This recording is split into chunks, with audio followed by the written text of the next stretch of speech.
Shalom mes chers amis, voici la pensée divine numéro 377.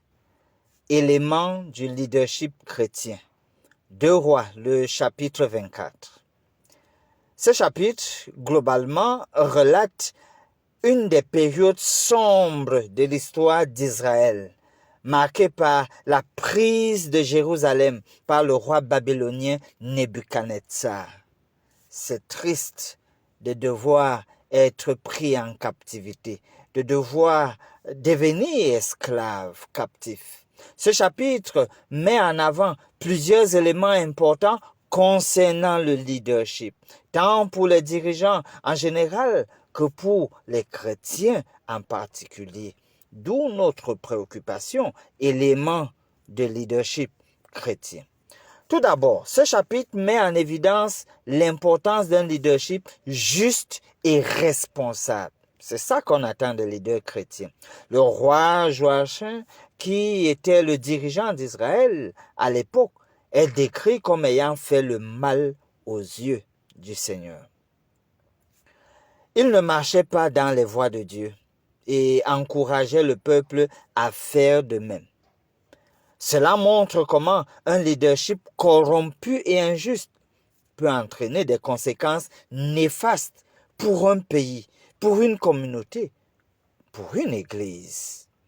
Les dirigeants doivent être conscients de la responsabilité qui leur incombe et agir dans l'intérêt du bien commun. Ensuite, le chapitre souligne également l'importance de l'humilité devant Dieu.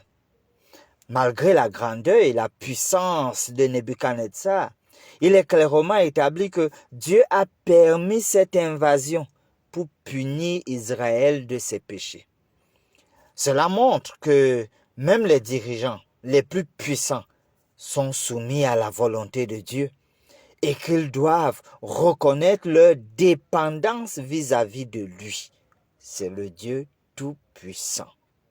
Les chrétiens, en tant que leaders, doivent cultiver l'humilité et l'obéissance à l'égard de Dieu, en reconnaissant que leur leadership est un privilège accordé par Dieu. Normalement, toute personne devrait reconnaître que le leadership, c'est un privilège.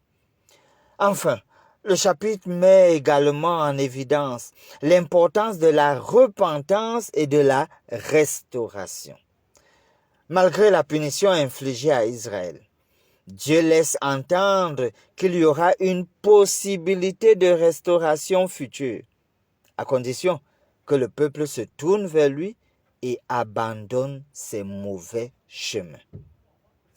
Cela montre que même dans des temps de leadership corrompu et de conséquences néfastes, il y a toujours une deuxième chance, une chance de changement, oui, une opportunité pour la rédemption. Les chrétiens doivent apprendre de cet exemple et être disposés à se repentir de leurs propres égarements et à chercher la réconciliation avec Dieu et avec les autres. Prions. Dieu notre Père, face à ce chapitre qui rappelle aux leaders en général et aux chrétiens en particulier l'importance d'un leadership juste et responsable, l'importance de l'humilité devant Dieu et la possibilité de restauration à travers la repentance, nous prions Seigneur de nous donner de tirer grandes leçons et de grands enseignements de ces éléments de leadership chrétien. Donne-nous de les implémenter. Pour ta gloire, nous prions au nom de Jésus. Amen.